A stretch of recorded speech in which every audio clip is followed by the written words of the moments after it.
There are few people who are not aware of the magic Studio Ghibli brings to our world. With their unique visual style, they can tell so much without the use of many words. The attention to every single detail makes the worlds they craft feel so real, while simultaneously bringing out the fantastical elements. Some of the most famous Studio Ghibli movies include My Neighbor Totoro, Spirited Away, and Howl's Moving Castle, but I won't talk about those today, although I plan at some point. A few of their movies tend to go under the radar, and today we will right that wrong by talking about From Up on Poppy Hill, a 2011 movie directed by Goro Miyazaki, Hayao Miyazaki's son. His debut in the Studio Ghibli universe was with the movie Tales from Earthsea, which was the adaptation of Ursula K. Le Guin's Earthsea book series, and let's just say the reviews were not the best. A bit of background information: at that point, the relationship between Hayao and Goro Miyazaki was strained regarding the decision for Goro to direct the movie. Moving on to 2010, it seemed as if the situation got better as Goro went on to direct another movie adaptation of a manga to be named From Up on Poppy Hill, with Hayao Miyazaki as a writer, and this one was greeted with much more positive reviews. It is important to mention that the movie was released a few months after the deadly 2011 earthquake in Japan. The studio thought it would be best to stop the production to not risk blackouts and losing any data, but Hayao Miyazaki heavily disagreed with it, saying how, especially in times like these, they should not stop and wondered whether they could make a movie that would speak to the post-quake Japan,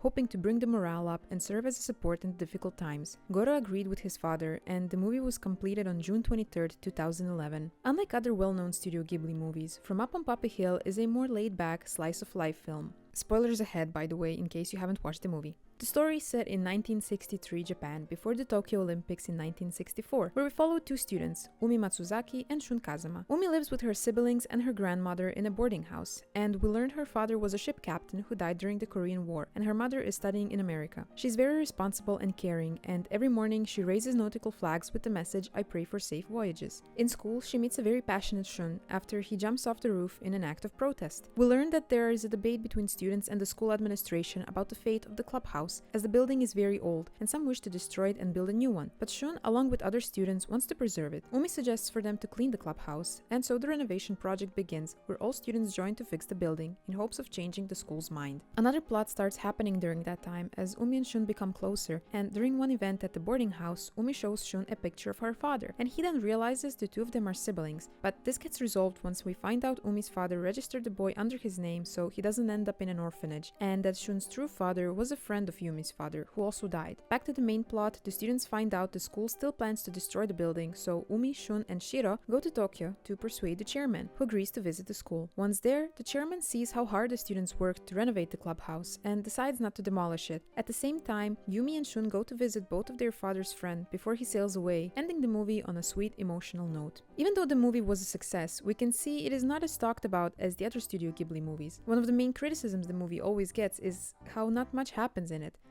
Also the incest plotline. However, I would agree that this is the beauty of the movie, not the incest part. The main conflict in the story is the restoration of the clubhouse, and through it, we're introduced to the main theme of the movie, community. I don't think any Studio Ghibli movie focuses on the sense of community as much as this one. From the boarding house in which Umi lives to the clubs in the clubhouse, community plays an important role in the lives of the characters. All the students join their forces, staying at school to work on renovating the clubhouse building, and throughout it, we as viewers also feel like we are part of the group. By working toward a joint cause, the students get a sense of purpose and belonging. The thing contributing to that is the clubhouse itself, which stands out compared to the rest of the settings in the movie. When we're first introduced to it, it is messy, disorganized, and cluttered, but it breathes life, as if it's a living character, and you can see why the students are trying to save it. It is a symbol of a past that must not be forgotten, and compared to how usually it is the young ones that wish to have everything modern and adults to preserve the culture, in this movie it is the other way around, and I like that shift. Also, I love how every club is depicted in this movie, my favorite being the philosophy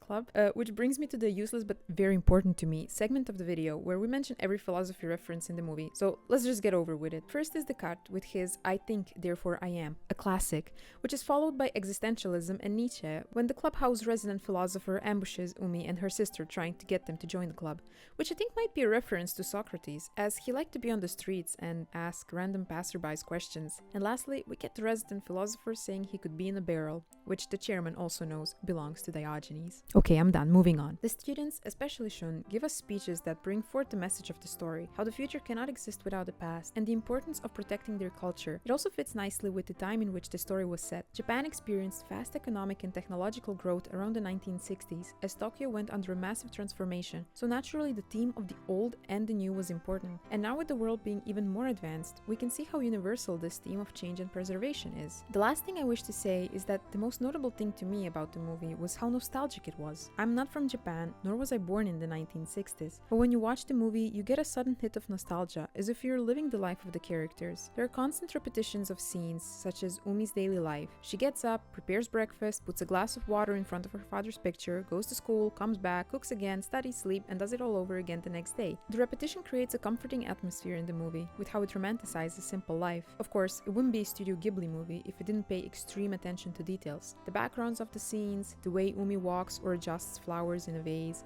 all these details make the world feel more real, allowing us to transport ourselves into it. So, should you watch From Up on Poppy Hill?